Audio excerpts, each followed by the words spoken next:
Yo estoy muy contento. Estoy muy contento de que haya venido tantos invitados de fuera, tantos profesores. Escucharles es muy reconfortante. También aquí, desde la casa, nuestra casa en el ITM, el Departamento de Diseño, pues también es muy reconfortante ver a los profes presentando sus investigaciones y sus aportes muy interesantes también. Y es bastante. Entonces, le quiero agradecer a todo el comité organizador, todo el trabajo que han hecho. Es bastante considerable, pero también es bastante satisfactorio. Voy a compartir pantalla y me comunican si ya la puede Perfecto, ver. profe, la podemos ver. Ok, muy bien. Entonces, yo organizo un poco y, y explico más o menos cómo va a ser digámosle, pantalla completa. ¿Cómo Perfecto, va a ser profe. la dinámica de la presentación? Pues la idea es que presente el tema durante una hora y trataré de hacerlo como una metodología de clase, muy parecido a la clase. De hecho, mis estudiantes de historia, veo a muchos acá, los de este semestre y semestres anteriores, les mando un saludo a nuestros estudiantes de historia del objeto, en el cual pues van a ver algunas cosas que yo he dicho en clase, sigo y continúo diciendo en clase. Y pues de todas maneras, y al público en general, el que viene de fuera, la gente invitada, etcétera, espero pues contribuir en algo para comprender mejor el diseño. Y en esa dirección va esta charla, ¿no? Y justamente cuando nos invitaron al evento, la pregunta era, hay una pregunta importante que se sincronizaba mucho, recuerdo, con los campos de interacción de la revista Trilogía, nuestra revista aquí en Estudios de Ciencia, Tecnología y Sociedad del ITM, y había un tema que tenía que ver con el cambio técnico, el cambio tecnológico, a veces le llaman, ¿cierto? Y el cambio técnico como un fenómeno de estudio importante y que yo diría, pues, es que, ojo, que hay una relación muy íntima con el diseño, con la conceptualización sobre el diseño. Entonces, el propósito de esta charla es justamente tratar esa tesis. ¿De qué manera las teorías del diseño, las conceptualizaciones sobre el diseño, las metodologías del diseño, logran, digamos, ensamblarse con parte de una familia de teorías del cambio técnico? En este caso, le puse el apellido evolutivas. Ya voy a explicar a qué me refiero con todo eso. ¿Cómo así?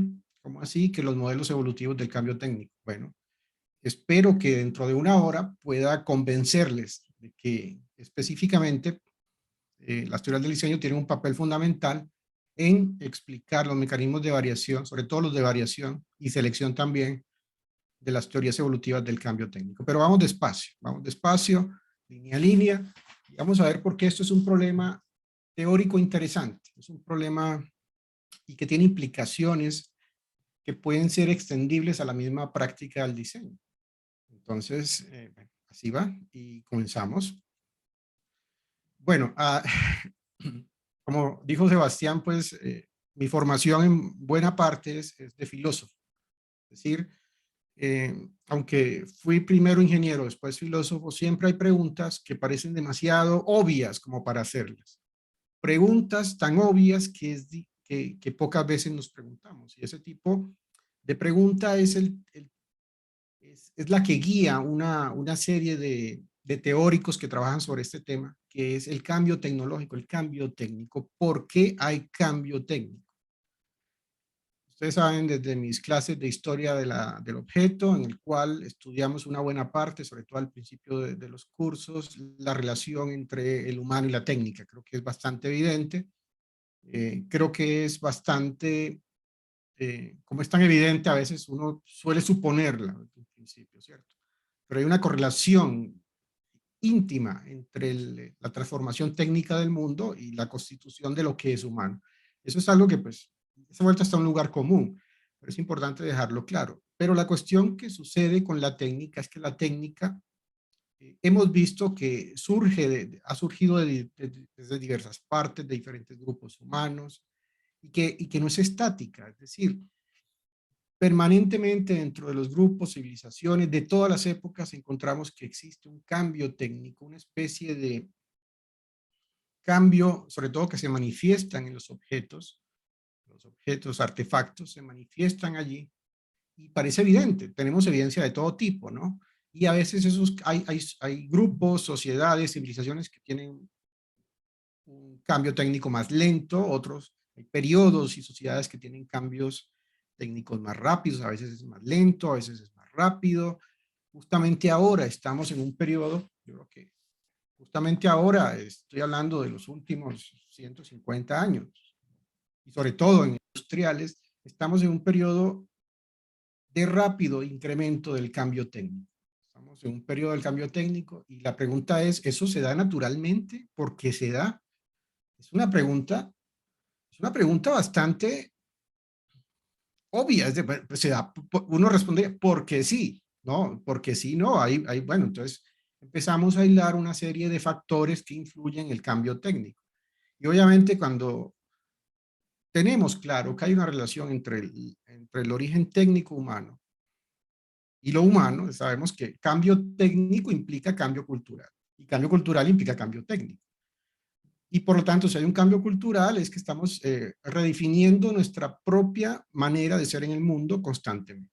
El ser humano es un ser, como decía José Ortega, ser inacabado, en el sentido de inacabado porque siempre se está haciendo a sí mismo, ¿cierto? Siempre se está construyendo. Lo que consideramos humano hoy no es lo mismo que consideramos hace 1000 años o hace 10.000 años, porque nuestra misma concepción de lo que somos va de la mano de la evolución cultural, pero esa evolución cultural no se da en el aire porque justamente es a través de la transformación material del mundo que podemos preservar esos cambios y trabajar sobre ellos. Entonces, la pregunta por el cambio técnico es una pregunta profundamente filosófica, porque es una pregunta que va es una pregunta que está relacionada con tanto con nuestro ser en el mundo, ¿no? Diríamos así, con nuestra forma de ser en el mundo. Aquí, justamente una cita, cuando estuve repasando los temas, bueno, también tengo que dar un crédito, varios créditos. El tema del cambio tecnológico fue un proyecto de investigación que hice con por el profesor Raúl Domínguez en la Universidad Pontificia Bolivariana. Él es de la Universidad Pontificia Bolivariana y estuvimos trabajando el tema durante unos años, por ahí en el 2014, 2015, 2016. El tema quedó allí, ¿no? Entonces, este evento da la oportunidad de traer otra vez, pues obviamente en su momento tuvimos bastantes conocimiento nuevo sobre el tema, pero es importante dar ese crédito. En su momento trabajé con él en un proyecto de corte netamente conceptual. Pero bueno, la pregunta es, ¿por qué hay cambio técnico? Y las maneras de responderla son muchas. Aquí tomé una cita de Fernando Broncano, que en su momento fue un gran referente para iniciar el tema. De hecho, es un referente para muchas cosas en mi caso, pero ya hablaré por qué. Y una cita que parece una cita tomada de un divulgador cualquiera, pero no, tiene una profundidad interesante. Dice así: la tecnología tiene una especial función en la historia, puesto que modifica el espacio de expectativas que los agentes se hacen acerca de su propio destino.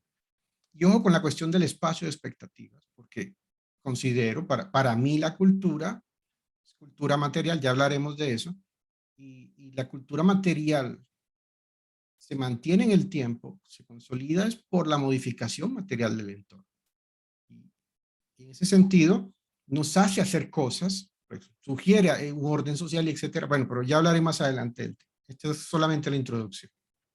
Bueno, este tema, el cambio técnico, es un tema, yo diría que es complejo. ¿Por qué? Pues yo diría no, realmente los que han estudiado el tema han visto que es un tema complejo. ¿Por qué? Porque por este tipo de cosas. El cambio técnico tiene una relación con el desarrollo económico, pero ojo, no es en una dirección. Esto el cambio técnico, la evolución tecnológica produzca un incremento, un desarrollo económico, sino también al revés, ¿no? Entonces, por un lado, pero también hay una especie de cambio social. La manera en que nos organizamos colectivamente también es transformada por el cambio técnico. Entonces, hay una correlación de ida y vuelta con el cambio social y también con la ciencia, porque es que hay una relación también íntima con el desarrollo científico y en el sentido de que de la ciencia por supuesto que la tecnología se alimenta de muchos de los resultados de la ciencia, pero también al revés, ¿cierto? La ciencia contemporánea solo es posible con, con una cantidad de instrumentación, tecnología, en el sentido más clásico de la palabra tecnología. Entonces, hay relaciones de ida y vuelta complejas, entonces, pero eso no es todo. También hay relaciones entre la ciencia y la economía y la sociedad, o el orden social, el establecimiento social, y el orden social con la ciencia. Entonces, estamos hablando de relaciones de ida y vuelta bastante complejas. Entonces, claro, es un fenómeno por su complejidad de redes de relaciones complejas, es difícil delimitar, ¿cierto? Como lo decimos aquí en este texto, ¿no? Pequeño texto, sabemos que hay una relación entre el desarrollo científico con el desarrollo técnico, el desarrollo económico y el desarrollo social, pero, hay un gran pero no sabemos repartir las causas y los efectos, ¿sí? Porque el cambio social desarrolla la economía, pero el cambio técnico desarrolla la economía, pero al revés también. ¿Dónde acaban los efectos y dónde empiezan las causas? Entonces, vemos algo aquí que realmente es complicado dar una teoría sencilla, una teoría única, sencilla, para ver por qué cambiamos, porque hay un cambio técnico en la historia. Entre otras cosas, es una de las preguntas centrales del curso de Historia del Objeto, ¿cierto? La pregunta es, ¿por qué suceden esos cambios? Y no, hay maneras de explicarlo, hay maneras de explicarlo. Y es lo que voy a presentar a continuación. Es que encontramos que existen muchas explicaciones del cambio técnico.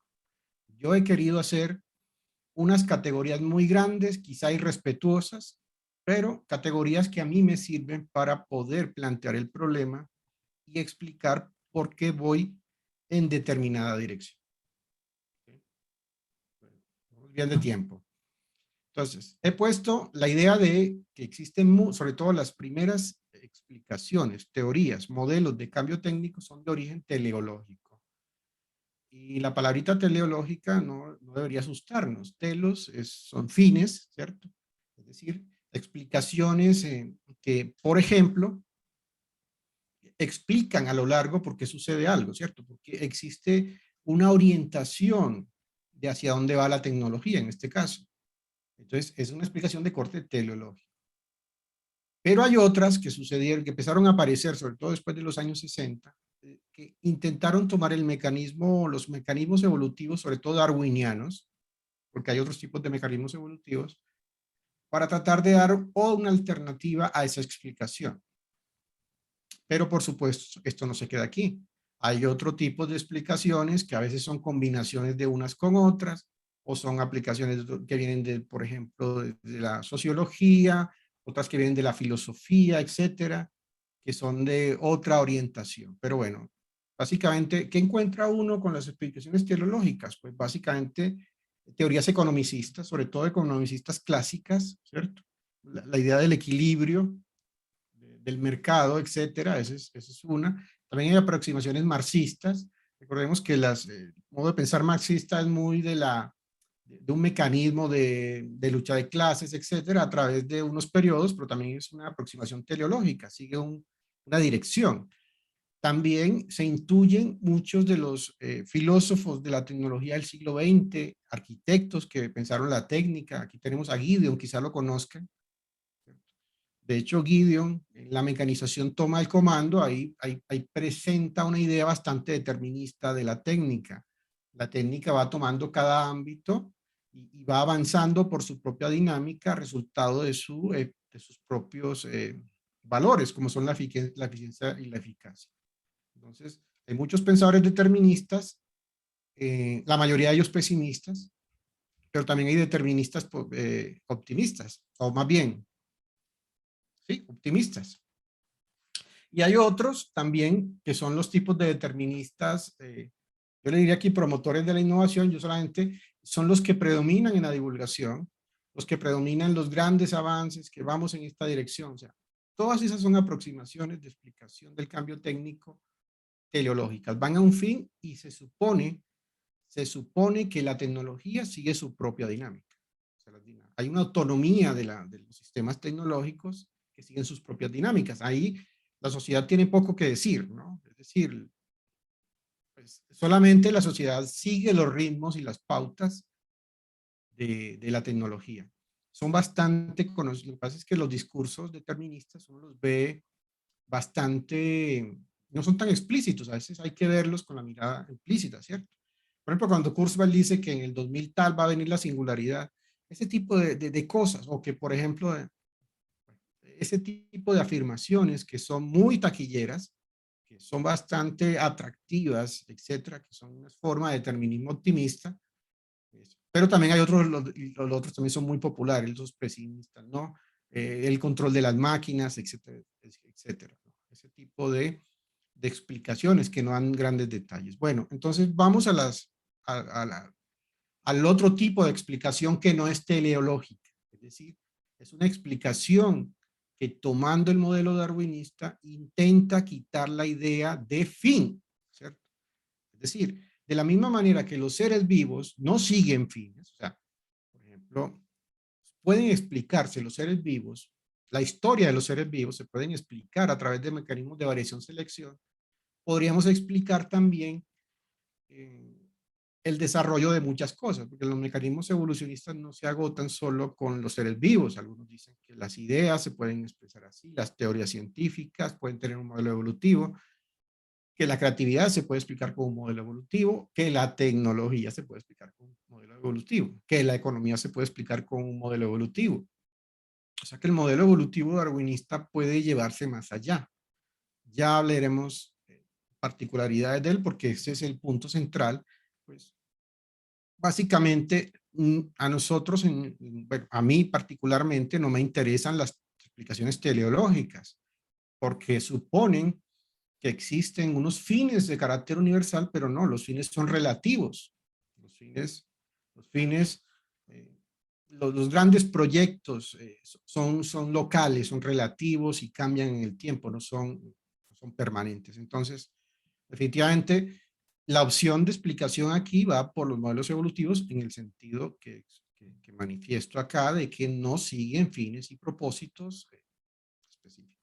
¿Qué encontramos? Encontramos en las explicaciones evolutivas, encontramos un montón de teorías de escritores, es abundante, aquí he puesto algunos, me faltan detalles, es realmente un tema que si nos vamos a profundidad ha sido estudiado por mucha gente, ¿no? Uno encuentra, por ejemplo, teorías neochumpeterianas, lo de Schumpeter, ¿cierto? El modelo de innovación, etcétera, que tiene un carácter evolutivo, que se distancian, por ejemplo, de la economía clásica, ¿sí? Tenemos también las epistemologías evolucionistas, como las tenemos con Popper o con Campbell, o Simonton, que habla de las ideas, un mecanismo evolutivo, intenta explicarlo aquí. Ese Simonton no es Simondon, ojo, los simondonianos no vayan a confundir. Simonton es otro.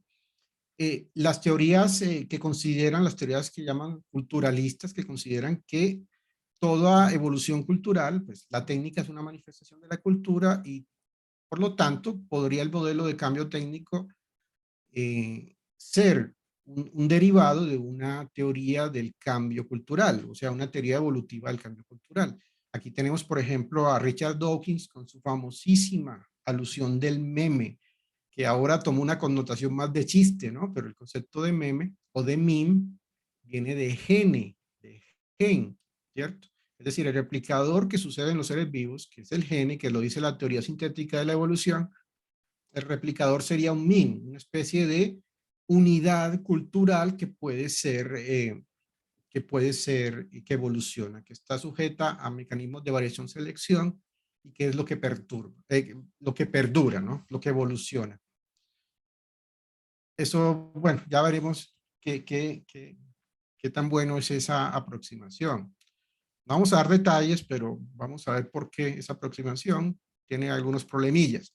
Mosterin, Jesús Mosterin, el filósofo español, también tiene su gran libro sobre filosofía de la cultura. Él intenta hacer, pues, de una manera un poco más sofisticada que el propio Dawkins, intenta decir que toda información cultural, toda cultura es información pragmática, de corte representacional, de corte operativo y de corte valorativo, y ellos intentan también tratar de aplicar métodos de dinámica de poblaciones, etcétera. Pero bueno, eso es considerando que la cultura es información, que eso también tiene su cuenta. Y hay otras que son las, digamos, que se basan en los artefactos, en los artefactos por varias razones, ¿cierto? Está George Basaya, que es uno de lo que vemos en Historia del Objeto. Los que están aquí sabrán y se les sabrá muy conocido, ellos han leído ese libro, o por lo menos capítulos de ese libro, que no deja de ser sugerente, pero también tiene sus problemas con algunas cosas que quedan ahí cortas, ¿no? Mokir, Seaman, Lewins, aunque Lewins yo diría que está más del lado de las funciones. También tenemos a ver Preston, por ejemplo, que no habla de evolución del objeto, sino de las funciones técnicas. Las funciones técnicas son las que evolucionan, no los objetos. Pero bueno, ese es otro tema para otra historia. Pero obvio, aquí no son las únicas formas de explicar el cambio técnico, ¿cierto? También tenemos teorías lamarckianas. Lamarck era una teoría evolucionista previa al darwinismo, ¿no?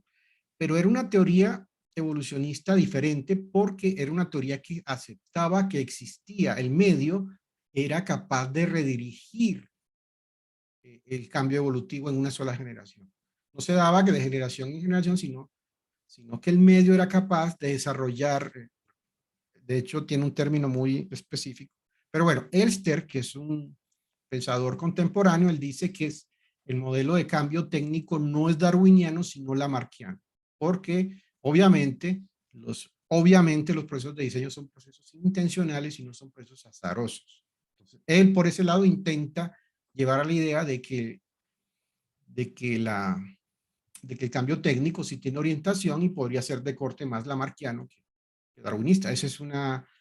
Yo diría que esa es una discusión pendiente, es decir, eso no se ha descartado del todo. También tenemos los programas constructivistas, por ejemplo, el programa SCOT, que se estudia mucho en los estudios CTS, que tiene que ver es una dinámica un poco evolutiva, pero constructivista en el sentido de que los diseños técnicos son negociaciones sociales. Es todo lo contrario al determinismo.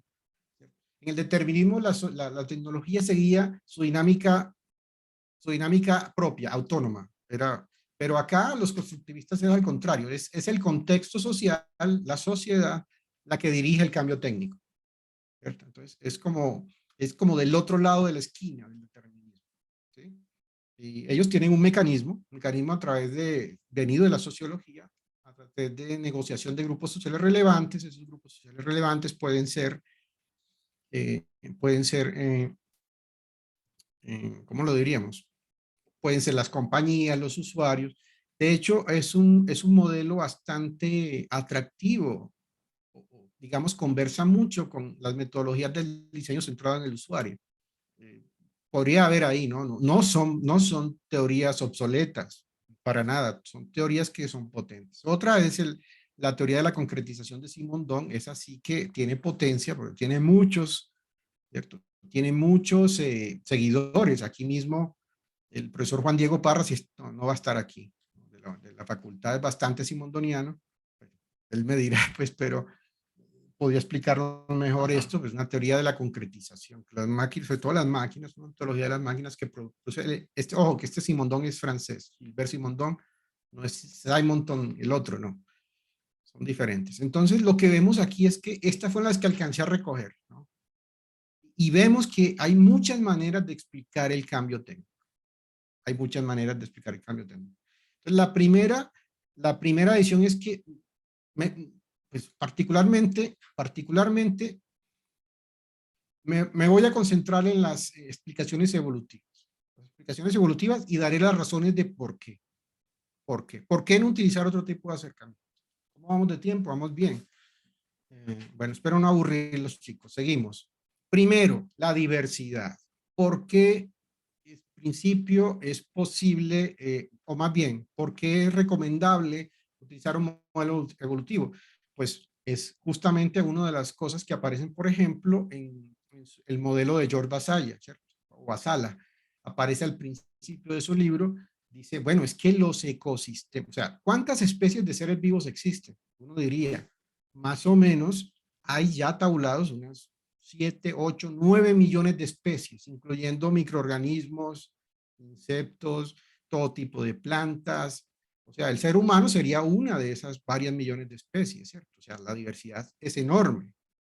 Pero cuando nos vamos a las culturas materiales, ¿cierto? Si por cultura material vamos a entender todo el conjunto de objetos, pero no solo los objetos de uso cotidiano, también tenemos las edificaciones, las imágenes, los textos, los vestidos, las calles, las modificaciones de paisaje. Entonces, ¿cuántos objetos hay?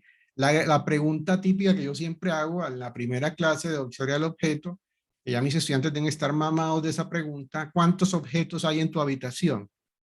¿Cuántos o con cuántos objetos has interactuado desde que te levantaste? Incluso para los que se levantaron para clase de 6 de la mañana, se acaban de levantar, incluso no se han levantado de la cama. La pregunta es, ¿con cuántos objetos artificiales has interactuado? Y la pregunta se vuelve una complejidad metafísica tal que es difícil de responder, porque no sabemos dónde empieza un objeto y dónde termina otro, y todos están conectados, y realmente nunca nos hemos desconectado de los objetos artificiales. Nunca, siempre tenemos contacto con ellos. Entonces, tenemos el problema de la diversidad. Entonces, ese problema de la diversidad también lo tuvieron los naturalistas del siglo XVIII, XIX, incluso más desde los griegos. ¿Cómo era posible tal diversidad de seres vivos? Entonces, claro, ¿cómo es posible tal diversidad de objetos? ¿Cómo explicar la diversidad de los objetos? La idea es, a través de modelos, llevar el cálculo del modelo evolutivo a las culturas materiales, a los objetos. Bueno, ¿qué pasa con la evolución? Vamos despacio. Las imágenes que tenemos de evolución son estas que nos vemos en la divulgación, ¿cierto? Las imágenes de que el ser humano vino del mono, o de que, por ejemplo, la mariposa evolucionó, o, por ejemplo, las líneas de tiempo propias de la técnica, ¿no? La evolución del televisor, la evolución del automóvil, la evolución, y siempre, pero nos presentan una imagen que es lineal. Es una imagen lineal, ¿sí? Y esa imagen lineal que es tan, de hecho, esto lo podemos ver. Vamos a ir a Google, digitamos evolución y vámonos a imágenes. Pueden hacer ese ejercicio si quieren. Y les va a aparecer, sobre todo, esta imagen, ¿no? Que es una imagen bastante equivocada de lo que es la evolución. Es que la evolución no funciona así. La evolución, no, este es un modelo mental completamente equivocado de lo que es los mecanismos evolutivos que propuso Darwin y que después afinaron en el siglo XX la teoría sintética de la evolución, como Stephen Jay Gould y otros más, ¿cierto? Es que uno diría que en vez de ser una línea, la evolución parece más un coral. Es más, ni siquiera un árbol. Un árbol es mucha mejor aproximación, es mucho más precisa de lo que esperábamos, pero Stephen Jay Gould dice ni siquiera un árbol, un coral, un coral. Y lo que podemos ver en esos corales es que se van acumulando, bueno, ya hablaré de eso más adelante, está en otra diapositiva, va acumulando las creaciones, las especies anteriores, en el caso de los seres vivos, pero en el caso de la tecnología, las estaciones anteriores van quedando en el registro arqueológico de lo que fueron, y de ahí salieron otras invenciones, ¿sí? Entonces va creciendo en forma de coral. Esa es una imagen un poco más precisa de lo que es un modelo evolutivo. Y bueno, ¿qué significa ser un modelo evolutivo? Pues que tiene un mecanismo evolutivo, tiene 3 características, ya la voy a hablar.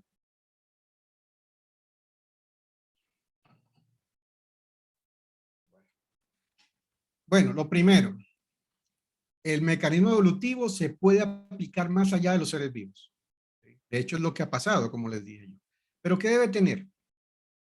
Debe tener un mecanismo de variación, debe tener un mecanismo de selección y debe tener un mecanismo de retención de las novedades. Ya lo voy a explicar al detalle cómo funcionaría. De hecho, voy a utilizar una diapositiva que utilizo en clase para explicar la metáfora, cómo metafóricamente podemos llevar a la evolución de los objetos el modelo evolutivo. Aquí está hablando de la metáfora de Stephen Jay Gould, ¿cierto? La metáfora del coral. ¿Cómo va?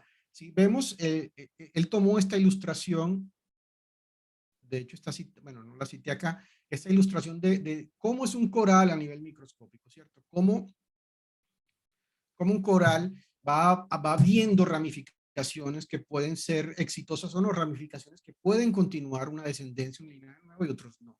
Y así va ese crecimiento despacioso, bueno, no necesariamente despacio realmente. Lo que se ha encontrado es que hay, por ejemplo, casos en que la evolución es muy rápida. Y lo podemos ver aquí. Lo podemos ver con la pandemia, ¿no? Cómo rápidamente, por supuesto, un virus que tiene la capacidad de replicarse miles de veces en unos pocos días, tiene capacidad de que algunas de esas mutaciones sean seleccionadas. La variante Delta, la variante, ustedes ya saben, lo han vivido acá y entonces, por supuesto que esa variación todas tienen un ancestro común que es la cepa que se escapó o apareció, se escapó, depende de la teoría conspiratoria que más les guste, se escapó de China. Bueno, entonces, sigamos adelante porque, bueno, hay tiempo, ¿no? Hay tiempo. Entonces, varios han preguntado, el mecanismo básico que proponen para que sea aplicable no solamente a los seres vivos, sino a cualquier unidad evolutiva, y vamos a hablar de la unidad evolutiva para el caso de la técnica o de la tecnología. Campbell propone esto, ¿no? Las variaciones son independientes del entorno, son azarosas, ¿cierto? Por eso le dice el modelo de variación ciega y retención selectiva. Variación ciega, retención selectiva. En principio parece un magnífico modelo, de hecho lo podemos ver, pero ese modelo va a tener sus problemillas. Los modelos evolutivos no salen impunes. Vamos a ver qué problemas tienen más adelante. Pero bueno, otro problema que hay que ver es qué es lo que evoluciona para el caso de la tecnología. ¿Qué es lo que evoluciona? Entonces, varios autores, varios grupos de autores han propuesto diferentes tipos de unidad de análisis del cambio técnico, ¿cierto? Algunos proponen, sobre todo los que vienen de la economía, proponen que sean las empresas o las compañías las que están sometidas a unidades de evolución. Ellas son las que cambian, compiten entre ellas, varían, son seleccionadas o no, etcétera. Otros consideran que es el conocimiento o las ideas las que evolucionan. Y muchos dicen que la técnica la tecnología es una forma de conocimiento, es conocimiento tecnológico y por lo tanto está sometido a variables. El conocimiento es el que debe estar sometido a mecanismos evolutivos, ¿cierto? Lo dice Karl Popper, lo dice Campbell, lo dice Simonton, ¿sí? Es el conocimiento. Algunos dicen, como ya lo mencionamos, que la unidad debería ser las unidades de información, llámele meme o llámele información pragmática, como le llama Jesús Mosterín. Ellas son las que están sometidas a modelos de variación selección. Hay otros, por supuesto, que dicen, no, son los objetos, son los artefactos, las máquinas, los procesos, los que están sometidos a mecanismos de variación selección, y otros dicen que no, que son las funciones técnicas, como Lewis o Preston, o Beth Preston, la filósofa norteamericana, ¿sí? Y Tim Lewis, ellos hablan, y otros, no, pero no son unos, son las funciones las que las que cambian a través de mecanismos evolutivos. Bueno, aquí viene una pregunta. Si ya me conocen, ¿para qué me invitan? Si ya me conocen, ¿para qué me invitan? Dice el meme. ¿Cuál creen que a cuál creen, conociendo la historia de mis clases y los compañeros, a cuál creen que me iría mejor a mí? O sea, ¿a cuál creería yo que hay que hacerle más fuerza de la unidad de selección? Bueno, no pueden responder porque estamos en una conferencia y en una clase, pero evidentemente, si me conocen un poquito, yo diría que son los artefactos. Y hay una razón de por qué. ¿Sí? ¿Por qué los artefactos considero deberían ser, o sea, estaría de acuerdo con las cosas que dice Basaya, los que dicen Moquil, los que dicen Siemens, los que dice Broncano? Estaría de acuerdo por varias cosas, porque los artefactos son los nodos, son de cierta manera son, lo voy a decir así, los artefactos son los nodos, me lo voy a leer porque lo escribí. Los artefactos son los nodos objetivos de relaciones. En los artefactos convergen muchas cosas relacionadas con la transformación técnica y cultural del mundo. Y aquí tenemos la forma, la función, la materia, la historia individual de un artefacto, que lo hacen por mucho los estudios de cultura material, pero también la historia filogenética de los artefactos, el linaje de una clase de artefactos, las relaciones con otros artefactos y los usuarios, la relación de los artefactos con los usuarios. Entonces, claro, los artefactos son nodos en el sentido de que confluyen muchas cosas. Los diseños, por ejemplo, son formas. Los diseños son una combinación de cómo darle identidad a los artefactos, aunque no son, los diseños no son los artefactos, porque de cierta manera los artefactos tienen mecanismos causales que hacen hacernos hacer cosas, ¿no? Sostienen y nos hacen hacer cosas. Por eso digo yo, posibilitan las prácticas y mantienen la cohesión social. Como decía Bruno Latour, la transformación material del mundo mantiene la socialidad y por eso es que 2 millones de personas, 2 millones y medio, no nos matamos aquí a golpes porque organizamos materialmente el mundo. El orden social está sustraído sobre la distribución espacial que cambiamos materialmente justamente con artefactos. Y cuando digo artefactos no me refiero a los artefactos de uso cotidiano, me refiero prácticamente a todas las creaciones artificiales de orden material, ¿sí? Desde textos, imágenes, leyes escritas, pero también edificaciones, señales de tránsito, automóviles, casas, vestidos, todo tipo, infraestructuras de electricidad, de comunicaciones, todas ellas posibilitan las prácticas y mantienen la cohesión social. Entonces, por eso para mí es una razón muy poderosa para que sean los artefactos el centro de estudio y análisis de los modelos evolutivos. Y eso es muy importante, porque el diseño industrial particularmente se enfoca en un tipo particular de artefactos, no todos los artefactos, por supuesto, porque el universo es gigante, pero hay unos tipos muy especiales, de hecho son los más cercanos, pero ya hablaremos. Claro, es que un artefacto tiene la capacidad de redireccionar flujos causales, ¿sí?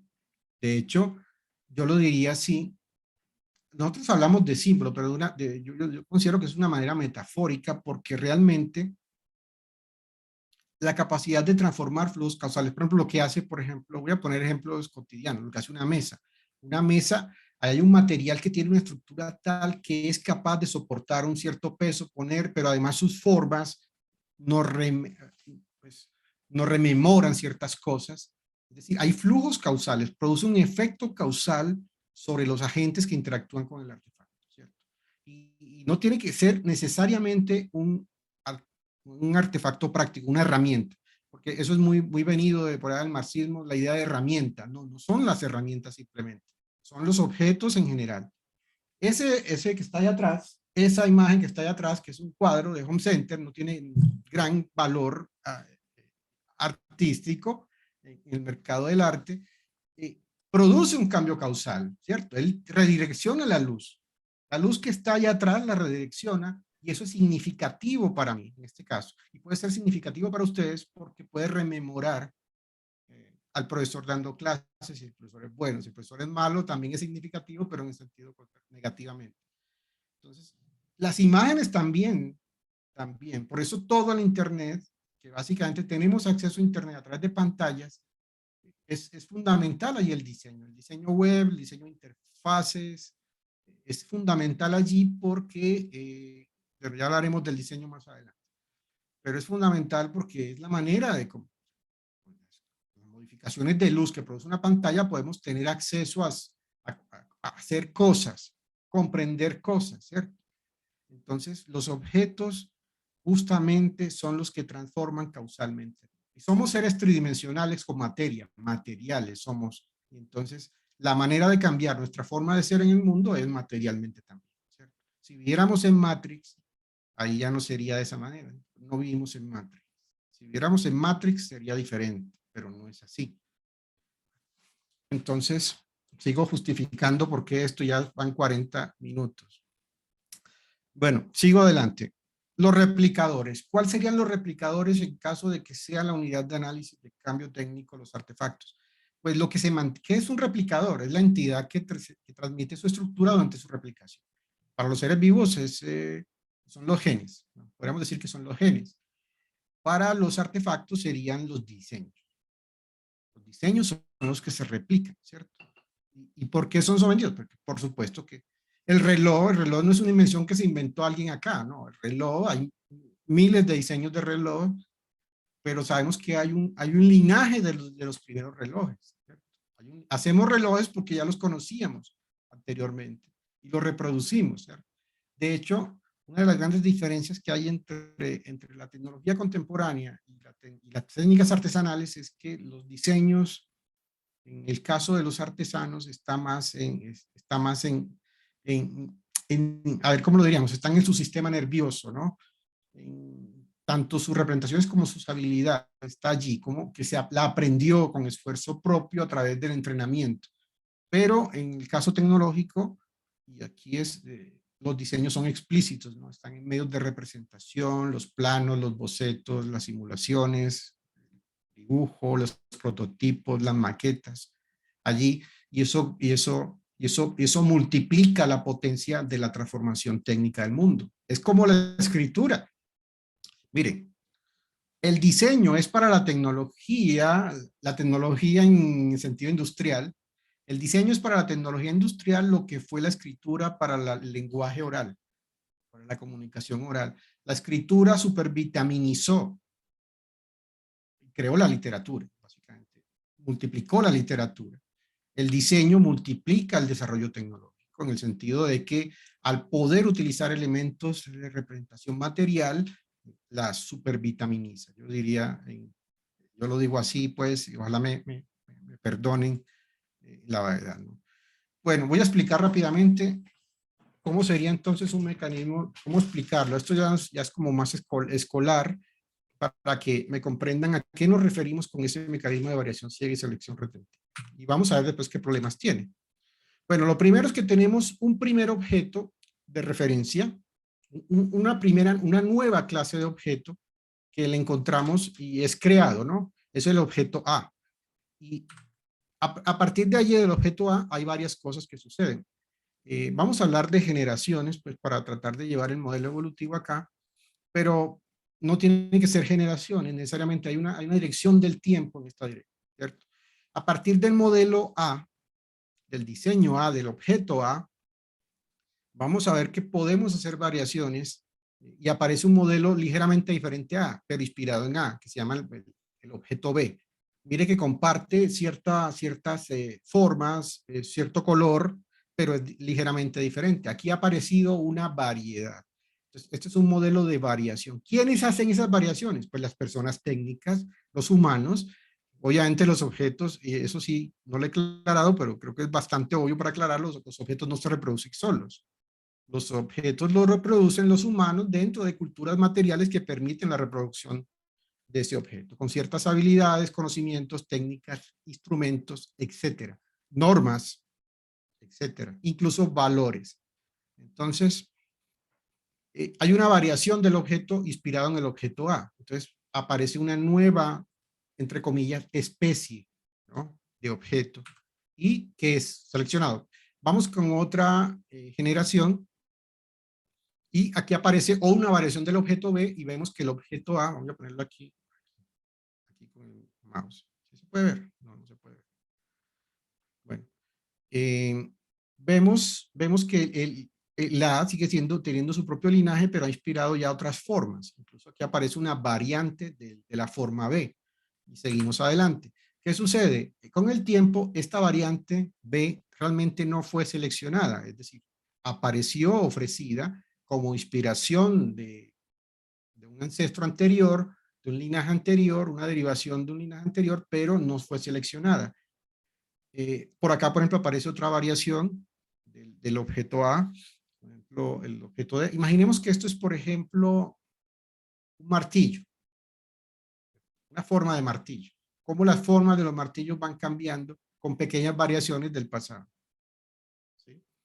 Y bueno, voy a seguir, voy a adelantar un poco más rápido y podemos encontrar así lo siguiente. ¿Qué sucede? Para este tiempo, ya el modelo que fue tan exitoso, que fue el modelo A, ya no fue seleccionado, ya no es exitoso para las nuevas condiciones de entorno que aparecieron en su momento. Entonces, aquí empieza a ver que todavía, a pesar de que no está A, en este momento podemos decir, por ejemplo, que el artefacto C tiene una relación con el artefacto A, y que el artefacto este triangular E de enano, tiene una relación con el artefacto A. Y seguimos, podemos ver que a partir de la disponibilidad de formas técnicas aparecen mayores posibilidades para hacer diversificaciones sobre esas formas técnicas. Entonces empieza a aumentar la diversidad técnica, ¿cierto? Y aparecen cada vez más. Por ejemplo, encontramos que voy a devolver un poco, hay, por ejemplo, especies que digamos que esta es la generación de referencia. Vamos a encontrar varias cosas. Mire la cantidad de formas que hay. 6 formas con respecto a unas generaciones, ¿cierto? Algunas no fueron seleccionadas, pero son importantes en la historia de la técnica. Son importantes en ese sentido. Pero miren, ¿qué sucede? Un modelo evolutivo como este explica la diversidad de formas, porque hay tantas formas diversas, pues claro. ¿Y qué tienen en común? Pues tienen un ancestro común. Esa es la idea, y así es que los mecanismos evolutivos son de esta manera. Los mecanismos evolutivos son ramas, enredaderas, que no van a ningún lugar, bueno, no van a ningún lugar en el sentido a lo largo del tiempo, ¿no? De manera global no van a ningún lugar, se van adaptando a medida que van cambiando en el tiempo. Por supuesto que para la técnica hay proyectos e intenciones, objetivos claros, pero a corto plazo. Pero en escala global, el modelo puede ser evolutivo. Esto significa que el modelo sea evolutivo. Esto es lo que significa, no que sea lineal, ni que vaya a alguna parte. Incluso dentro de profesores académicos, todavía existe la confusión de que los modelos evolutivos son modelos lineales. No, es todo lo contrario. Esto es lo que quería decir, ¿no? Bueno, de todas maneras, este modelo tiene sus problemas, ¿cierto? ¿Cómo vamos a explicar la variación? ¿De dónde aparecen esas variaciones? Y ahí es donde empiezan los problemas y vamos a ver varias de las objeciones. Por ejemplo, Simonton dice que el modelo de Campbell, aunque él está hablando pues de las ideas y los conocimientos, de la creatividad, él dice que Campbell dice que las variaciones son al azar. Para los seres vivos son al azar, pero para otras unidades de análisis no lo son. De hecho, ustedes que son diseñadores saben que eso no se hace al azar. Entonces, hay un problema de explicación. La explicación que da el modelo de variación ciega y retención selectiva no parece ser muy poderosa, ¿no? Bueno, primero veamos las ventajas de un modelo evolutivo. ¿Cómo vamos de tiempo, Sebas? Bien. Perdón, Juan Pablo. Pero sí, súper bien. Dale con tranquilidad. Continúa. Ok, muy bien. Listo. Bueno, entonces, ¿qué ventajas tiene aplicar un modelo evolutivo a otro tipo de modelos? Primero, son históricos y son contingentes. ¿Qué significa eso? Son modelos que explican la historia de la técnica mucho mejor que lo que explican otros modelos, ¿sí? Así como para los seres vivos se explica la historia evolutiva, los modelos evolutivos para la técnica, para la tecnología, para los artefactos, para los objetos, como le queramos llamar, podemos hacer esa similitud. Son históricos, es decir, explican la historia, ¿cierto? Y son contingentes. Eso explica por qué la tecnología es contingente. Es decir, la tecnología es una serie de casualidades que si fuéramos a una máquina del tiempo y viajáramos a otro y sucede algún evento distinto, por ejemplo, con la máquina de vapor, sucede otra cosa diferente, es posible que la trayectoria histórica que veamos, ustedes han visto las películas, ¿no? Si yo cambio algo en el pasado, la trayectoria futura va a ser diferente. Eso significa ser contingente. La tecnología es contingente. Y los ejemplos, que me perdonarán los que me han escuchado, y yo siempre pongo este ejemplo, sucede como con Volver al Futuro, ¿no?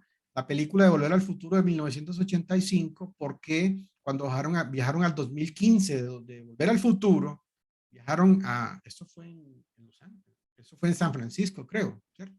Allá fue, cuando viajaron a San Francisco de 2015, de Volver al Futuro, habían autos voladores y una serie de cosas que incluso con los estilos ochenteros, ¿no? Proyectaron el presente, no el futuro, proyectaron fue el presente de ellos. Y no había autos voladores en 2015, pero sí había, como les digo yo en clase, pero sí había Instagram, sí había redes sociales, había, toda la computación se había ido a la mano. Eso no lo, ¿por qué? Porque justamente cuando empezamos a hacer proyecciones a largo plazo tropezamos.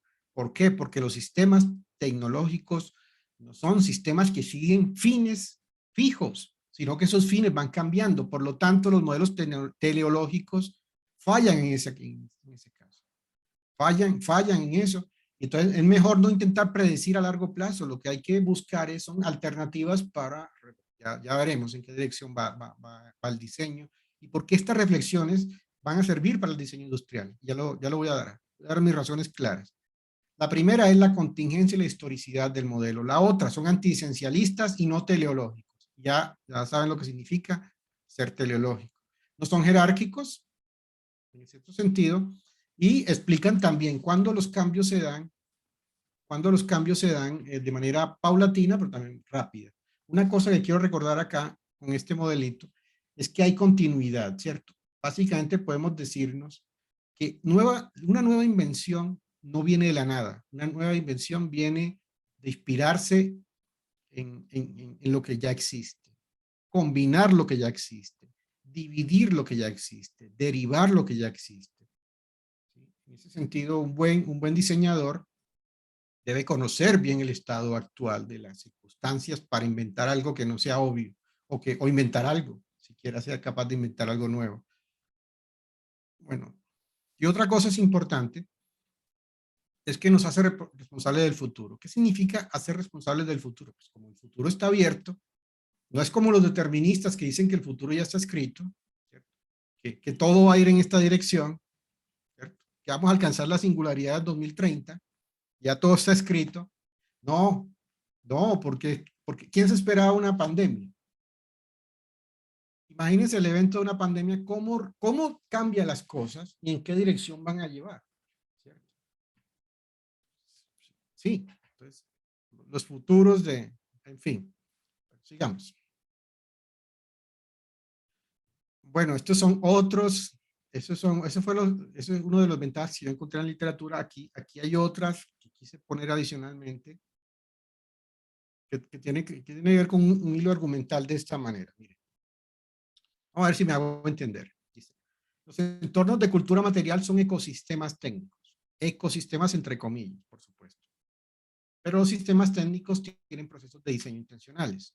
Ahí hay como son ecosistemas a la vez, pero no son idénticos a los ecosistemas porque aquí hay una acción intencional que lo producen las personas que hacen diseños, hacen cosas técnicas, ¿no? Las que crean, los artesanos, los ingenieros, los diseñadores, los arquitectos, los que hacen cosas técnicas, tienen procesos intencionales. Entonces aquí hay una tensión. Pero bueno, ¿qué sucede aquí? No obstante, los sistemas técnicos son adaptativos, pues cambian en función del entorno dinámico y ese entorno es transformado por sus mismos resultados. Es que aquí entramos en un ciclo retroalimentado en que las transformaciones de la cultura material nos crean nuevos, por ejemplo, los cambios en la cultura material, los ofrecimientos que nos produce esa cultura material, nos cambian las condiciones del futuro para pensar diferente en las mismas condiciones. Es decir, hay un efecto retroalimentado del entorno con los agentes que interactúan en ese entorno. Entonces, la creatividad técnica, por ejemplo, digamos, se podría diversificar o se diversifica a medida que aparecen nuevos resultados de esa misma transformación técnica. Los ejemplos que vimos ahora hace nada con la conferencia del profesor Edwin o la de Javier Castrillón ayer sobre el Internet de las Cosas, estamos abriendo que esas nuevas creaciones técnicas ofrecen un horizonte de posibilidades enriquecido para nuevas formas de cambiar las cosas, de cambiar la situación presente. Y esa es la vida humana. La vida humana ha sido toda la vida eso. Explorar, transformar, explorar más que responder a necesidades, porque las necesidades de corte netamente, las necesidades de la base, pues las necesidades de supervivencia fueron superadas hace mucho. Es básicamente explorar todo el tiempo posibilidades. Entonces, bueno, seguimos. Entonces, no controlamos los sistemas adaptativos. Porque si el sistema técnico es un sistema adaptativo, entonces los sistemas adaptativos no los podemos controlar. Nosotros no controlamos la tecnología, pero sí podemos controlar una de las propiedades de ese sistema. Preservar lo que nos parezca valioso. Uno como sociedad, estoy hablando, no como individuo, como sociedades no podemos controlar la tecnología de manera absoluta, pero sí podemos conservar, tener control de una propiedad de ese sistema. Yo diría que para el diseñador debería ser la sostenibilidad, pero ese debería ser es algo ya muy personal. Pero la sostenibilidad, por ejemplo, es una propiedad de ese sistema que debería ser preservada. Esa sí hay que estar pendiente. Ya las maneras en que se hagan pueden ser muchas, pero exactamente aquí podemos tener una ética para el desarrollo tecnológico, una ética para el diseño. Una ética para el diseño basada en la idea de control de propiedad de sistemas y considerar que el sistema de desarrollo tecnológico es un sistema adaptativo. O sea, es un sistema inspirado en modelos evolutivos. Eso es positivo, por supuesto, porque nos da claramente un criterio para tener una ética. O sea, no delegarle simplemente, eso es posible, delegarle la justificación o la ética al sujeto, no, porque la tecnología también tiene valores, no solo los sujetos. Y y de hecho eso es lo que hacen los diseñadores, ¿no? Y lo que están muy preocupados por las preguntas que yo veo acá, el tema de la sustentabilidad siempre está allí presente y eso me parece muy positivo de parte de nuestros estudiantes. Aquí hay una manera de comprender el cambio técnico, el desarrollo técnico, los diseños, los podemos entender de manera adaptativa y podemos ya crear claramente una justificación filosófica, metafísicamente hablando, no estoy hablando de ángeles, ¿no? Una metafísica desde el punto de vista filosófico, hay una justificación metafísica de por qué debemos implantar ciertas propiedades en los sistemas técnicos para tener y eso es una propiedad que debería ser un valor, por así decirlo. Seguimos. Desventajas. Manita abajo, mire cómo hablaba, ya son las 11. Trataré de apurar un poco. Bueno, primeras desventajas que tienen los modelos evolutivos de cambio técnico. Obviamente, ¿cómo vas a meter procesos que son meramente diseñados, intencionales, dejarlos al azar? Eso no sucede. ¿Perdón? Ah, bueno, perdón, pensé que era una pregunta.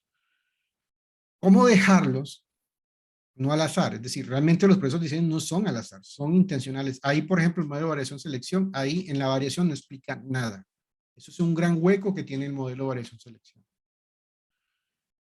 Hay otras cosas, por ejemplo, en los procesos tecnológicos hay hibridaciones, en los seres vivos no hay. Se hibridan cosas. De hecho, el ejemplo del turborreactor que utiliza mucho George Vasalla consiste en que los turborreactores son conjugaciones de molinos de viento con máquina de vapor, con la aerodinámica, y ellos convergen en ciertas invenciones. Y es posible que sí, que funcione así. El smartphone podría ser otro, ¿no? Una esfera donde convergen varias trayectorias técnicas, convergen en el smartphone y absorbe un montón de funciones que antes lo hacían objetos separados. Entonces, las hibridaciones suceden en los cambios en la técnica real funcionan y los modelos evolutivos tampoco los explican.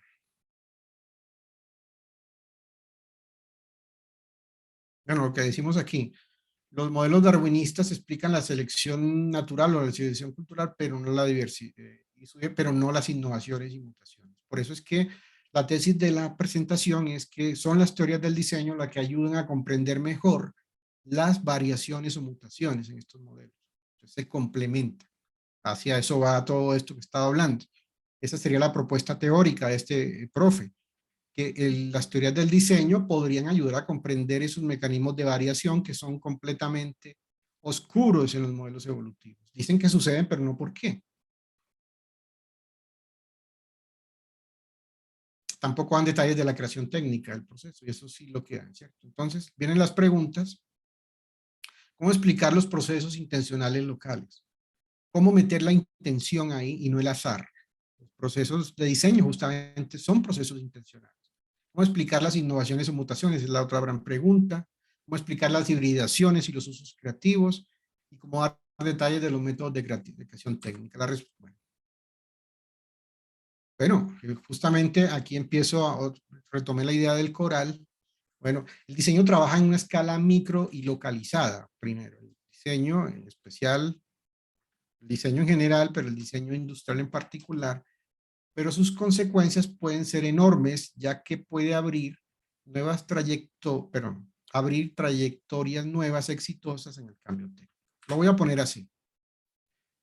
Por eso es que yo he venido afirmando hace tiempo, el diseño es un operador de posibilidades. El diseño es un operador de posibilidades. ¿A qué se refiere? ¿A qué se refiere esto? Bueno, supongamos que este es el coral, ¿no? Un diseño puede crear una deriva del tronco de una trayectoria técnica, ¿cierto? Una trayectoria, una invención técnica puede crear una deriva y esa deriva podría abrir una rama completa de otras cosas. Parece evidente, ¿no? Claro, si yo entiendo, adopto un esquema evolutivo del cambio técnico, puedo entonces suponer que un buen diseño puede cambiar la vida a mucha gente en esta dirección, porque abre una posibilidad enorme. Andrea, qué pena. Profe, gracias. Precisamente en el momento pues, en el que usted está como atendiendo las preguntas con este ejemplo tan interesante, me gustaría retomar la pregunta sobre si en los términos que usted nos está proponiendo del análisis del cambio técnico de los artefactos, en ese contexto podemos considerar que las corporalidades pueden aportar a ese análisis, ¿de qué manera? Bueno, las corporalidades en el sentido de que la cultura material es justamente es abrir espacios causales para el cuerpo vivo, ¿no? De hecho, las visiones cognitivistas, sobre todo del siglo XXI, son de corte inactivo, es decir, corporizadas, lo que tú mencionas acá, porque la cognición es un proceso que se lleva a cabo en el cerebro, digamos, no es la idea de que el cerebro es un procesador central, es un procesador, pero no un procesador central que es independiente del cuerpo. Esa idea de separar el cuerpo y la mente y el cuerpo, esa idea que en las teorías cognitivas contemporáneas se está desechando rápidamente. Porque justamente, claro, por supuesto que sí. La respuesta sería un contundente sí, porque justamente incluso los procesos cognitivos más abstractos es importante la corporización de esa cognición con el entorno. Y es que es el entorno, y ese entorno no es un entorno natural. No es la naturaleza nuestro entorno. El entorno son las culturas materiales. Entonces, por supuesto que todo tipo de práctica de cognición, de acción, es una acción dentro y con los otros y con los objetos. Y así es, incluso para aprender matemáticas hay una especie de corporización de la cognición. Para aprender matemáticas no es amarrarme, ¿cierto? No es amarrarme aquí y tratar de ver la lección. Y los profesores de ciencia sabemos eso, tenemos que escribir, tenemos que modificar, tenemos que hacer ejercicios escritos. Y la escritura es apoyada, obviamente es una forma de codificación apoyada en entornos de cultura material y con el cuerpo. El cuerpo interactúa. Entonces, por supuesto que la ciencia nos cambia la manera de pensar, eso lo he creído toda la vida, es una superprótesis para pensar, el pensamiento matemático es una superprótesis para pensar, ¿sí? Pero eso se da solamente, los modelos de aprendizaje se dan solamente con la interacción completa del cuerpo con el entorno, o sea, el encaje completo, cerebro, sistema nervioso, cuerpo, entorno. Eso es un ensamble y con otros, interactuando a otro que responda inteligentemente. En este caso puede ser el compañero y el profesor, o el profesor, que interactúe inteligentemente y responda. Entonces los procesos sí, sí estamos, bueno, no sé si me fui en esta dirección, pero la corporización es fundamental, sobre todo en todo proceso, y sobre todo aquí es cuando las culturas materiales se vuelven fundamentales. De hecho, yo, bueno, ya estaba acabando, no importa. De hecho, en este mismo, estoy tratando de llevar a cabo una investigación conceptual, como son las mías, de justamente cómo deberíamos reconsiderar el concepto cultura teniendo en cuenta esas ideas de corporización que mencionan, ¿cierto? Las ideas de cognición corporizada, de inactivismo, cómo la interacción activa con el ambiente es el que causa, que produce la cognición, ¿cierto? Aprendemos cosas. Entonces, de hecho, en este momento estoy tratando, es un artículo que me lleva 5 meses cabeceando, y no he podido terminarlo. En esa dirección va, cómo deberíamos reconsiderar el concepto cultura hacia un concepto de cultura como cultura material, porque justamente es a través de la transformación causal del medio que podemos hacer las cosas que sabemos hacer. Espero te haya respondido, Andrea.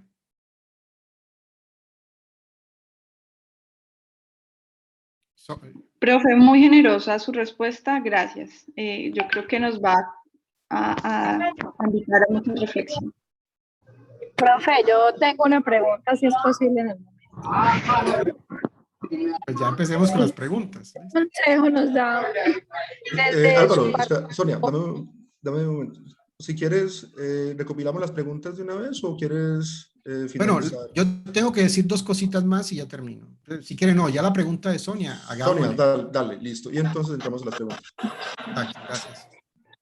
Sí, pidiéndole precisamente con esto de la evolución tecnológica, un consejo desde la parte filosófica y suyo como ingeniero, a partir de las implicaciones, cómo afrontar las implicaciones teológicas, sí, así como teleológicas, como lo digo. Teleológicas, no, con Dios no me he metido.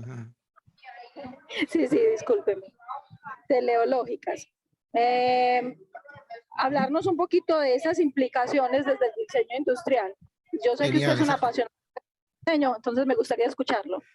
Eso es una preguntaza, como dicen. Es una gran pregunta, Sonia. Sí, justamente las aproximaciones evolutivas lo que nos dicen es que al alejarnos de las visiones teleológicas, entonces, bueno, voy a poner una frase que está aquí al final.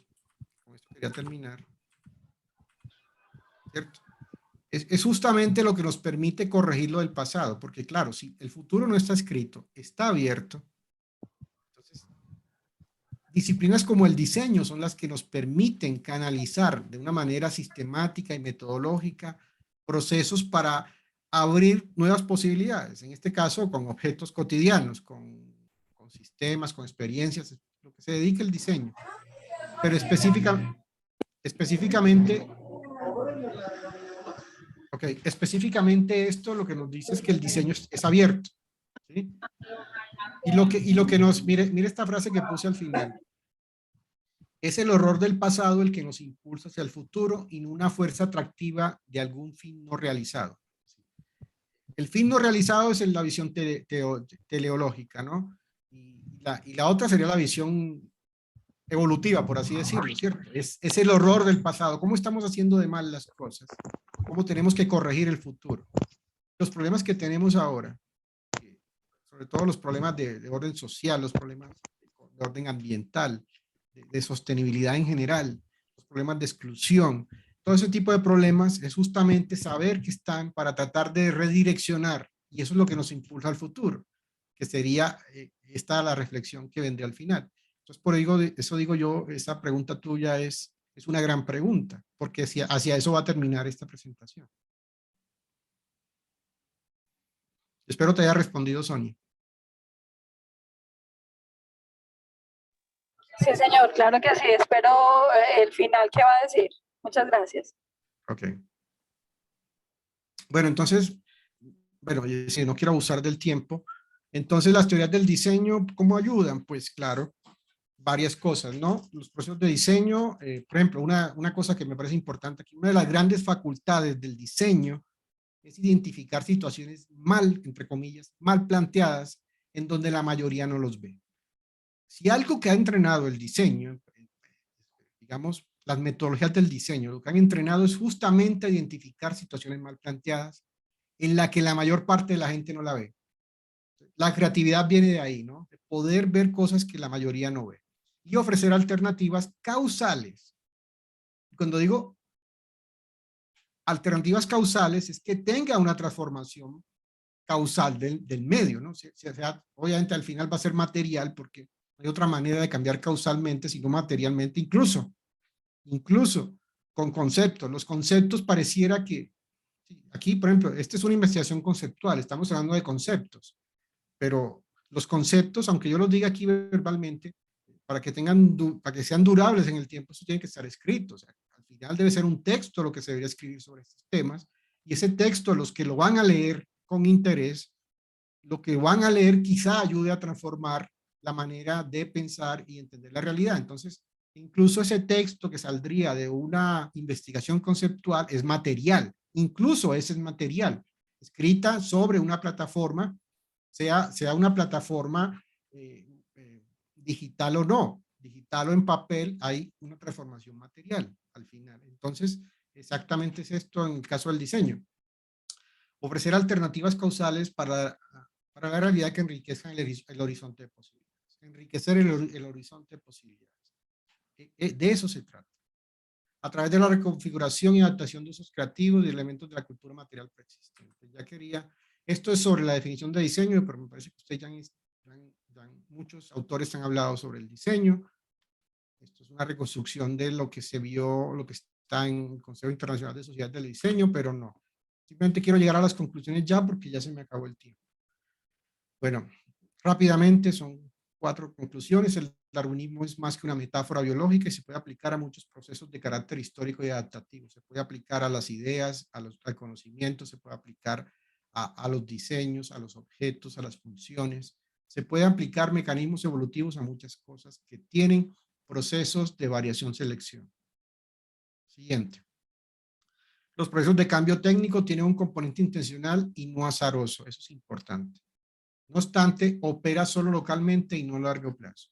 Nuestros proyectos de diseño tienen un alcance local, pero ese alcance local es preferible hacer ese alcance de manera sistemática, metodológica, que hacerlo al azar. Por lo tanto, ahí es donde está la importancia. Y ojo, que ese cambio local puede tener, aunque no sea a largo plazo, con grandes proyectos a largo plazo, esos pequeños cambios que se hagan en el estado de la realidad presente puede cambiar la trayectoria futura de mucha gente, ¿no? De muchas personas, puede cambiar la vida de muchas personas. Seguimos. Los mecanismos de variación pueden explicarse mejor, ¿dónde están? Con las teorías de diseño técnico que el azar. Perdón. ¿Sí? Es aquí donde las teorías del diseño son importantes. ¿Cierto? Y otra cosa que, bueno, no lo voy a entrar en discusión acá porque ya no hay tiempo, es la necesidad no explica la mayoría de las innovaciones técnicas. Uno creería que el motor de la innovación, el motor del cambio técnico es la necesidad. Esa es la pregunta, esa es la respuesta que uno da así de rapidez. Pero eso es bastante relativo porque la necesidad muchas veces sucede después de la invención. La necesidad, como lo vemos en clase, y hay toda una justificación de ello, pero ya no habrá tiempo de responderla, ¿cierto? El ejemplo es muy sencillo para seguir adelante con el tema. En 2010 un smartphone no era necesario. En 2021 un smartphone sí es necesario para un estudiante de diseño. Para un estudiante de diseño, en 2010 un smartphone no era necesario. En 2021 un smartphone sí es necesario. Pero en otro momento hablaremos de ese tema que puede ser controvertido y no todos pueden estar de acuerdo.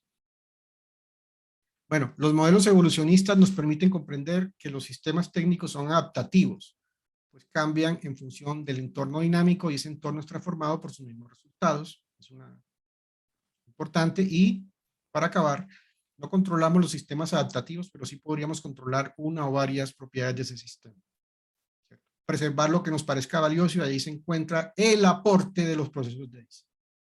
Ahí es donde está el aporte de los procesos de diseño.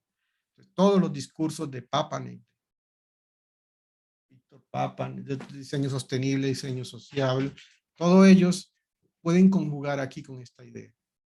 bueno, eso es lo que quería traerles para hoy. Disculpen que me haya pasado de tiempo. Álvaro, gracias. Bueno, voy a tomar las preguntas yo, por si de pronto Sebas todavía continúa en su reunión. Entonces, bueno, ahorita Andrea formuló dos preguntas, ya cubriste una. La siguiente que formuló es, ¿cuáles son las limitaciones del modelo evolutivo del cambio técnico? No sé si de pronto ya lo has mencionado. Pues, bueno, varias cosas, ¿no? Lo primero es que no es capaz de explicar de dónde vienen las variaciones. Simplemente dice que eso se dan al azar. En los seres vivos se dan al azar. Una mutación se da al azar. El coronavirus mutó al azar, pero ese azar fue seleccionado. Según los evolucionistas, más del 95% de las mutaciones en un ser vivo son letales, es decir, matan al mismo organismo. Pero de vez en cuando esa mutación puede ser provechosa. Sucede con el coronavirus. Eso sucede con los seres vivos, pero para la invención técnica no sucede así. Yo no hago un diseño al azar. Los diseños técnicos no se hacen al azar y no sucede así. Ni siquiera dentro de los grupos con técnicas primigenias. Ni siquiera sucede así. Eso sucede con aprendizaje, ¿cierto? Y hay un aprendizaje y un artesano puede reproducir las cosas que aprendió. Eso no se da al azar. Esa es una gran desventaja de los modelos evolutivos. Es que no explica las variaciones. Esa es la gran desventaja que tiene, creo yo. Y la otra es que tampoco explica las combinaciones o hibridaciones que se dan, porque siempre se está hablando de un modelo que se abre y se abre en variación, pero no explica cuando se dan hibridaciones de ciertas invenciones técnicas. Ese es otro, pero ese no parece tan grave, es subsanable, ¿no? Y otra, bueno, y el otro sí es importante también en mencionarlo, que tiene que ver con el primero, es si la acción técnica es una acción intencional, ¿cómo combinarlo ahí con el azar? Que tiene que ver mucho con la primera gran desventaja. Gracias, Álvaro. La siguiente pregunta es de Jennifer Aricapa. Dice, ¿cómo se puede explorar la forma de las cosas para llegar a otra totalmente diferente? No sé si de pronto está... ¿Me lo puede repetir, por favor? ¿Cómo se puede explorar la forma de las cosas para llegar a otra totalmente diferente? Hay muchas maneras, ¿cierto? Hay muchas maneras. Lo más importante es, bueno, los procesos de diseño nos dicen cómo. Con procesos de investigación en diseño, investigación aplicada, ¿cierto? Evaluación de propósitos, identificación de necesidades, que eso muchas veces no se... Son procesos que casi que el diseñador es el que se da cuenta. También hay una especie de revisión del estado del arte, del estado de la cuestión, y a partir de eso, de conocer qué hay en la actualidad, es que se pueden proponer las variantes creativas. Las variables creativas se hacen de esa manera. Es decir, lo que nos dicen los procesos de diseño es que eso se debe hacer de manera sistemática y metódica. Eso no se hace al azar. Y ahí está. Yo creo que estudiando mucho, ¿cómo hacemos buenos diseños? Estudiando mucho diseño, estudiando los diseños de los otros, participando en retos de diseño, en los proyectos de los talleres. Ahí es donde se aprende. La creatividad se aprende. Esa es una cosa que yo he visto que es recurrente y es importante porque hay ideas por ahí que dicen que la creatividad es esa Santa Elena a meditar y ahí ya salen las buenas ideas y eso no pasa así, salvo que estés trabajando mentalmente en un problema. Pero en principio es eso, así hacemos las variaciones. Las variaciones nos inspiramos en lo que hay, porque es muy rica el horizonte de posibilidades que tenemos disponibles actualmente. Gracias, Álvaro. J. Torres H. menciona lo siguiente. Apreciado profesor, pregunta. ¿Ha considerado la estética por una parte y a la resiliencia dentro del estudio de este modelo que presenta? Las estéticas tienen que ver son formas de valor, ¿no?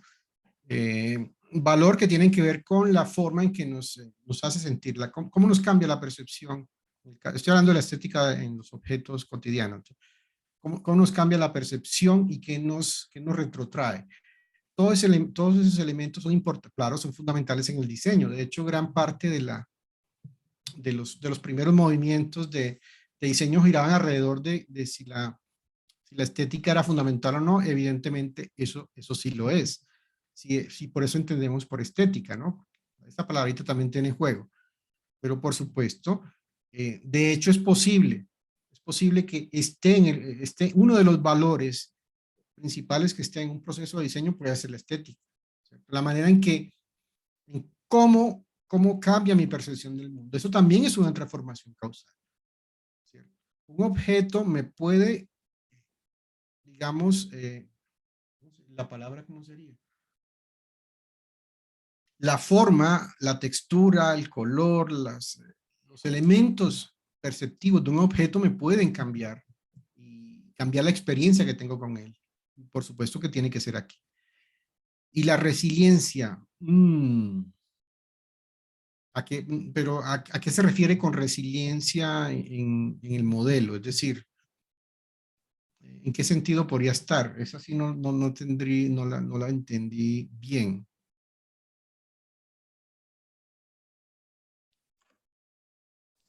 No sé si el que pregunta me puedes poner.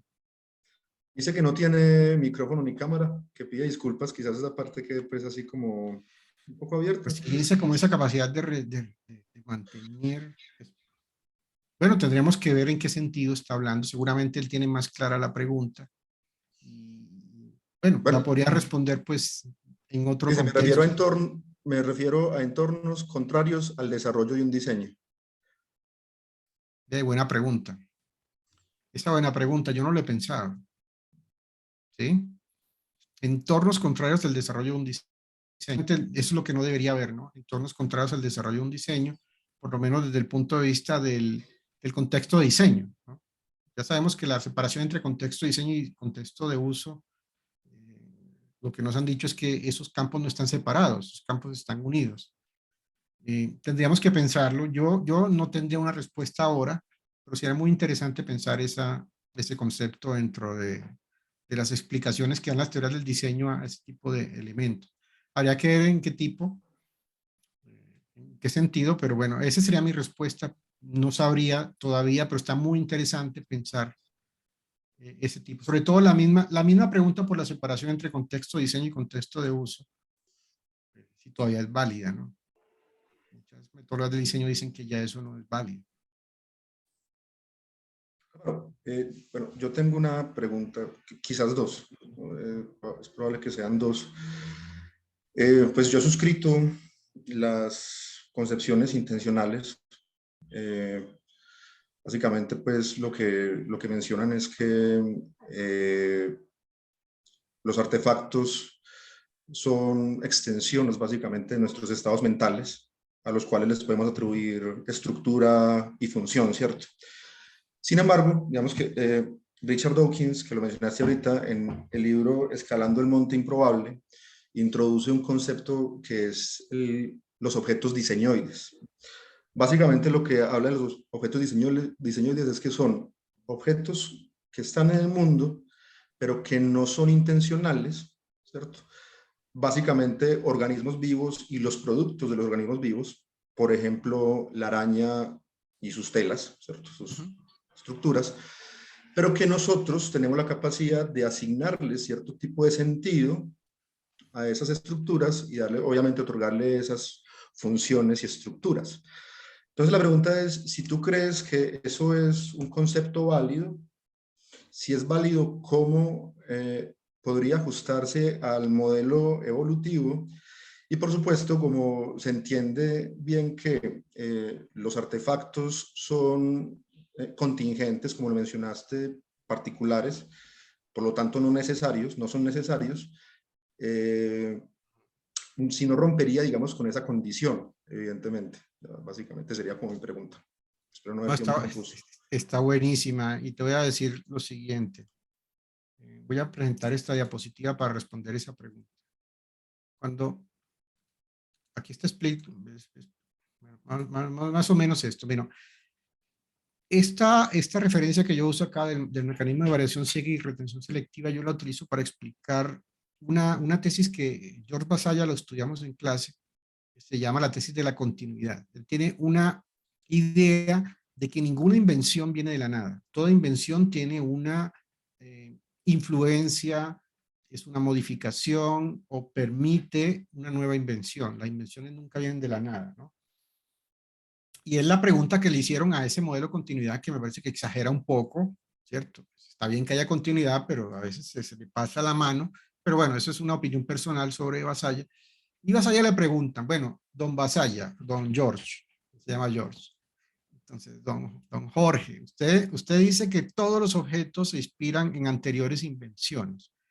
Y entonces, ese primer objeto de la primera clase de objeto, ¿en qué se pudo haber inspirado?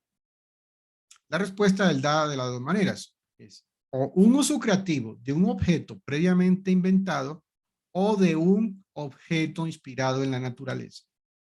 A él le pone un nombre. No sabía que Dawkins le decía diseñoides. Él le pone un nombre, de hecho es una pregunta que hago en los exámenes, se llaman los naturfactos. Él le llama así, naturfactos, porque en principio sus funciones son imitadas de elementos que están en la naturaleza y que se usaron con propósitos funcionales. Pensemos, por ejemplo, un hacha de una piedra tallada, ¿cierto? Pensemos en un instrumento bien primitivo. Una piedra en principio normal, más dura que la que hay de las otras, podría servir con fines funcionales como hacha, como martillo. Pero de ahí entonces esa piedra pudo haber inspirado el pulimiento de esa piedra y ahí puede crearse una nueva línea de linaje de objetos. Entonces, que si me parece válido, sí me parece válido, aunque Dawkins le llame de otra manera, no sabía que le llamaba de esa manera, pero es una idea de que ha estado allí, ¿no? Muchos objetos, muchas funciones están inspiradas en la naturaleza. El ejemplo que usa Vasalla particularmente tiene que ver con el alambre de púas. Él dice que el alambre de púas es una invención técnica que se hace para dividir territorios, se usa con referencia a la alambrada, perdón, a los árboles espinosos, ¿no? Incluso que es tan parecido que hasta él viene y hace estudios de patentes, es muy juicioso, Vasalla es un historiador. Entonces ve que hasta la distancia, por ejemplo, de las púas, es parecida a la distancia de las espinas de un tipo de naranjo que encuentran, era muy frecuente en tal región. Entonces, esa idea es, claro, por supuesto. Además, de hecho, es algo que es muy recurrente, la biomimética, ¿no? Como varias formas, varias estructuras son inspiradas en la naturaleza, claro. Porque es que, claro, la fuente de inspiración son los entornos. Y esos entornos no necesariamente tienen que ser artificiales, tienen que venir de otro. Lo que pasa es que la mayoría de invenciones sí vienen inspiradas en objetos artificiales, pero ahí está. Ahora, eso para hablar, porque no en la biomimética se ha sentado más en la forma, ¿no? No tanto en las funciones, sino en las formas. Pero para Vasalla, incluso este concepto puede aplicar para las funciones, como por ejemplo muchos de los artefactos primigenios están inspirados en la naturaleza. Los habitáculos, por ejemplo, dice los habitáculos, la forma de hacer las casas están habitadas en habitáculos que era como una especie de traer los árboles, o sea, tratar de traer ramas para hacer árboles, para simular de cierta manera el refugio que daba un árbol, dormir en un árbol o poner una alambrada alrededor. Entonces, allí podemos decir que los primeros habitáculos, o las cuevas mismas, las cuevas también vendrían siendo naturfactos, desde el punto de vista de Vasalla, o ¿cómo fue que le llamaste, Juan Pablo? Diseñoides. Objetos diseñoides, sí. Bueno, y la otra es lo de la contingencia. ¿Qué era la pregunta específicamente? Sí, claro, como mencionaste que, bueno, y además entiendo, yo también suscribo aquello que pues, los artefactos son contingentes y en ese sentido pues obedecen a su existencia particular, no son necesarios ni universales, ¿cierto? No se podría, Un producto de las fuesen así, casualidades. sí, si fuesen así, pues lo que se predicara a ellos fuese diferente, entraría en contradicción, por ejemplo, pero si esa concepción de diseñoide, quizás al no tener esa condición de intencionalidad, podría hacer mella en esa condición de contingencia de los artefactos, ¿cierto? De hecho, bueno, te puedo responder con el que conozco, con Vasalla, ¿no? Sí. Para Vasalla, un naturfacto puede abrir una nueva línea un nuevo linaje de objetos. Pero que mira, que por ejemplo, el artefacto E no está inspirado directamente en el A, ni en el naturfacto referente de él, sino ni en el uso creativo de otro objeto, que también puede pasar, sino que es uno en D, ¿sí? Es decir, básicamente la referencia más inmediata, pero es su manera de explicar el cambio técnico. Comprender que esas son teorías que se aplicarán para una gran cantidad de casos, es posible que para la mayoría de casos, pero como toda teoría siempre habrán excepciones, siempre habrán casos particulares en donde no funcione así. Y quiero dejar, por ejemplo, aquí cuando hablábamos de la necesidad, por ejemplo, que la necesidad no es la del fomento para la mayoría de innovaciones, sí, pero hay casos excepcionales. La misma vacuna del coronavirus es un caso en que sí había una necesidad explícita en desarrollar tecnologías de producción de vacunas y probarlas rápidamente, pero ese caso es excepcional, porque la mayoría, el iPhone 2, bueno, ya no voy a meterme con casos, pero la mayoría de casos, básicamente lo que se da es que se van abriendo posibilidades, y esa medida que se van abriendo posibilidades, y que la mayoría mayoría de un grupo social lo adopta, ya termina convirtiéndose en necesidad. La necesidad vendría a ser posterior a la invención, pero no anterior, según Vasalla, ¿no? Y como siempre, hay casos excepcionales. Excelente, muchas gracias, Álvaro. Creo que me das luces sobre la pregunta. Bueno, pues les agradecemos la amplia asistencia que tuvimos en la jornada de hoy, con la charla muy interesante de Álvaro, como siempre. Y bueno, agradecerte, Álvaro, por estar acá con nosotros, por estar también muy atento a todas las charlas, porque sé que has estado en una gran mayoría. Y nada, invitarles entonces a que se conecten a la conferencia de la 1 de la tarde con la profesora Copelia Herrán. Hablará del papel de la antropología en el diseño y también será muy interesante. Entonces, allí estuve dejando en repetidas ocasiones el enlace para que lo tengan en cuenta. Entonces, por hoy damos por terminado y bueno, por esta jornada damos por terminado y nos vemos en la tarde. Muchas gracias. Estefanía tiene una pregunta. Estefanía. Sí, profe, es para el profe Juan Pablo con referente a las charlas del día de hoy. Profe, que tú nos enviaste un correo y nos pusiste que la charla que era de 2:30, mandaste en el correo que era a las 4:30. No sé si estoy errada yo o te equivocaste tú o... Déjame revisar. Es que como en la tarde hay muchas conferencias, hay 3, entonces envié 3. Envié la de las 2:30 de la tarde. Espérate, yo confirmo acá. Bueno, Copelia va de 1 a 2:30. A las 2:30 continuamos con otra. Sí, mira, profe, te leo. Será la de... Muy buenos días, como inscritos a la conferencia de los profesores Juan Alejandro López Carmona y Dagoberto Serna Usme, les escribo para recordarles el enlace a la conferencia que se realizará a las 4:30 p.m. Ok, perfecto. Te agradezco mucho por darme ese detalle. Voy a corregir ya mismo eso para que se elimine esa confusión. Entonces, disculpa y sí, voy a hacer eso. Esteban, muchas gracias. Listo, y saludos a todos los estudiantes que estuvieron acá. Muchos nombres me son familiares, ahí está. Les mando un saludo y nos vemos a la 1, ¿no? Hay que ir al de la 1, que está muy bueno. Claro que sí. Listo, vayan a almorzar para que les dé tiempo. Muchas gracias, hasta luego. Bueno, hasta luego, muchas gracias. Una feliz tarde.